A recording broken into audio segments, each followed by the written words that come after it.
Bonjour, je suis Rebecca Sawadogo, de formation ingénieur eau et assainissement et actuellement chargée d'études et de suivi et évaluation au sein d'une association de la place.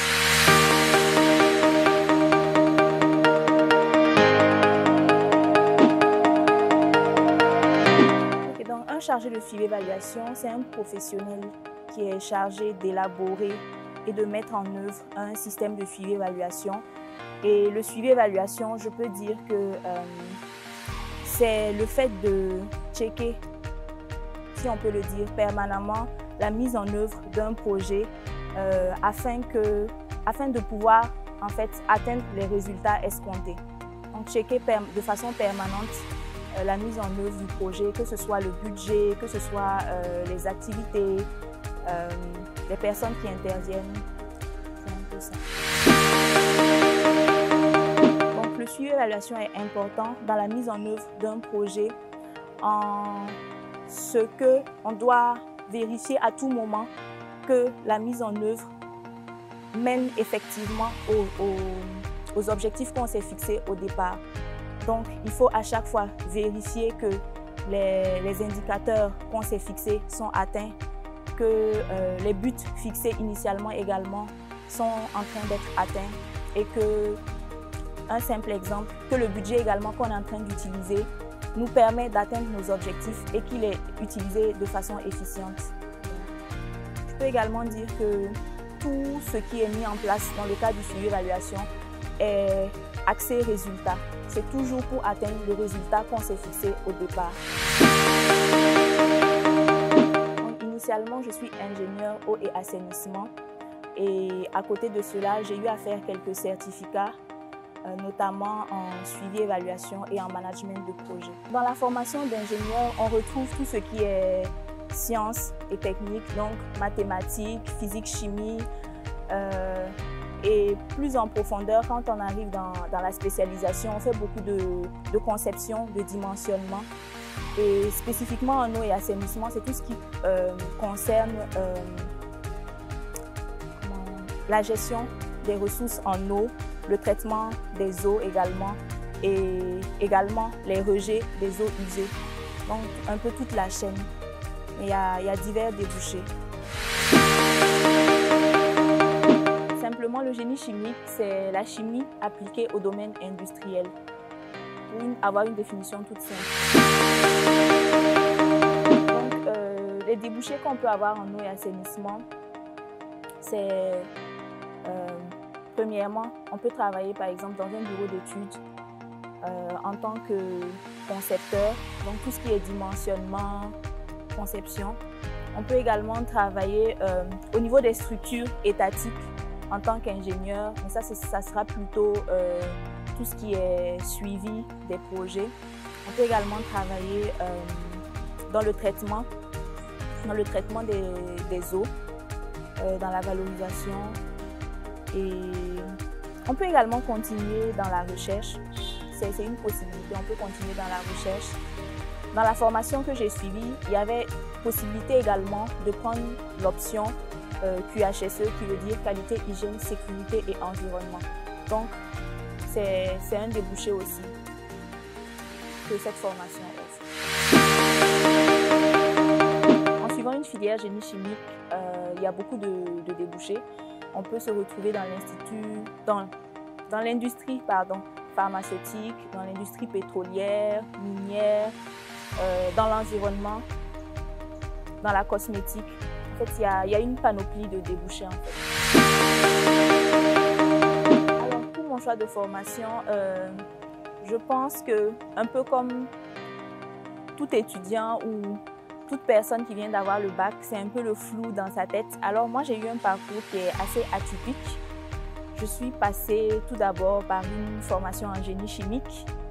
Et après cette formation en génie chimique, je voulais m'orienter vers l'environnement, qui est un débouché du génie chimique. C'est une possibilité que cette formation offre. Du coup, j'ai intégré une formation en eau et environnement.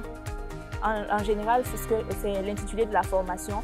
Et eau et assainissement, maintenant, c'est une spécialité de la filière eau et environnement. Donc, ce qui a motivé mon choix, l'envie en fait de travailler sur tout ce qui est environnement, le fait de voir que plus les années avancent, plus notre cadre de vie se dégrade. Et la motivation, c'était d'apporter sa pierre à l'édifice en fait. Qu'est-ce qu'on peut faire pour réduire cette dégradation-là? Qu'est-ce qu'on peut faire pour changer les choses? Et voilà. Toujours dans le but d'un développement durable. Parce qu'après nous, il y aura d'autres générations. Et si les choses sont mal gérées actuellement, ben demain, ça sera compliqué. Dans le cadre de la licence eau et assainissement, les matières principales qui sont enseignées, ce sont les maths, la physique, chimie. Il faut savoir que les 3 premières années, en tout cas dans l'institut où moi j'ai étudié, c'est un tronc commun. Donc on apprend un peu de tout avant de choisir spécifiquement ce qu'on veut faire au niveau du master. Mais le dernier semestre de la licence est, disons, un semestre de pré-spécialisation si on veut. Donc durant les 3 premières années, c'est un peu de la généralité, un peu comme une classe prépa si je peux le dire ainsi. Le diplôme d'ingénieur eau et assainissement, c'est un diplôme de bac qui correspond à un bac plus 5, donc qui se fait en 5 années. Et durant les 2 années de master qui correspondent à la spécialisation, on a le choix entre plusieurs modules. Et les modules qui sont enseignés, c'est notamment tout ce qui a trait au management en général, à l'environnement également en général, au développement durable, à la gestion des déchets, que ce soit les déchets solides, que ce soit les déchets liquides. Parlant de déchets liquides, je parle des eaux usées, issues de nos ménages, eaux usées, des latrines également, un peu de tout ça. Et on étudie également tout ce qui est dimensionnement des infrastructures de traitement et de gestion de ces déchets-là. Parlant de stations de traitement des bouts de vidange, stations de traitement d'eau, etc. Tout mon cursus s'est effectué dans un institut privé et l'expérience que j'en retire, c'est que l'enseignement y est quand même rigoureux. Et comme c'est une école d'ingénieurs, on nous apprend véritablement à être autonome, à savoir chercher de nous-mêmes. Tout n'est pas véritablement enseigné dans les cours. On nous donne l'essentiel et le reste, c'est à toi de chercher, d'approfondir pour garder tes connaissances en fait. Et également, l'institut dans lequel j'ai fréquenté, il faut dire que c'est un institut où il y avait beaucoup de nationalités. Et ce brassage-là permet également d'avoir une ouverture d'esprit, de voir les choses autrement également. Donc, mon expérience de Dakar, moi j'y ai vécu, j'y étais en famille. Mais ce qu'il faut savoir, que Dakar c'est une ville qui est chère, la vie coûte cher et il faut avoir quand même un budget assez conséquent ou alors savoir véritablement jongler et être très économe pour pouvoir vivre dans cette ville-là. Et également, il faut pas être super timide, il faut savoir se débrouiller, se bouger, savoir se faire des relations aussi parce que c'est important, surtout si vous y allez tout seul, si vous n'y avez pas de la famille, c'est très important, être sociable, s'y faire des connaissances. Et à part ça, Dakar c'est une belle ville, il y a beaucoup de choses à découvrir et il y a l'aspect également, je dirais, cosmopolite qui permet d'ouvrir l'esprit et de voir les choses autrement également. Alors si j'ai un conseil à te donner par rapport au choix de ta formation, c'est de beaucoup te renseigner, de poser beaucoup de questions autour de toi.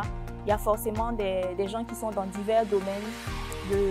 C'est de poser beaucoup de questions, de connaître leurs motivations, de demander à savoir quels sont les prérequis pour se diriger vers de telles formations ou pour arriver à de tels domaines professionnels.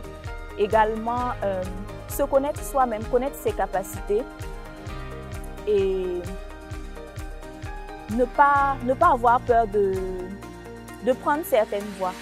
Je pense que quand on veut atteindre un but, on se donne les moyens d'y arriver, croire aussi en soi et ne pas se laisser décourager par les commentaires « Ah, telle filière est compliquée, telle filière est compliquée ». Si vous savez ce que vous voulez faire et que vous êtes motivé à le faire, vous vous donnez tous les moyens pour y arriver et je pense que ça se passera bien. Pour choisir son école, le conseil que je pourrais donner, c'est de prendre en compte certains paramètres tels que les diplômes qui sont offerts par cette école-là. Mais également, il faut peut-être approcher des anciens de ces instituts pour avoir leur retour sur la formation qui a été dispensée, sur les diplômes, sur les portes que ces diplômes-là ont pu peut-être leur ouvrir. Et également, il faut tenir compte de la reconnaissance de ces diplômes-là, et prendre également en compte certains facteurs comme les moyens financiers parce que c'est important. C'est pas intéressant de commencer une formation et de s'arrêter par manque de moyens. Donc, il faut en prendre en compte cet aspect-là. Et également, prendre en compte la situation géographique. Est-ce qu'on veut avoir une expérience de l'extérieur? Est-ce qu'on veut rester sur place? Voilà quelques aspects qu'il faut prendre en compte dans le choix de son école. Et donc, pour votre choix de filière, d'école et pour des conseils d'orientation, vous pouvez vous référer au grand frère. Vous y trouverez une liste exhaustive d'établissements où vous pourrez effectuer vos études, mais également divers conseils sur le choix de vos filières et des retours de vos aînés.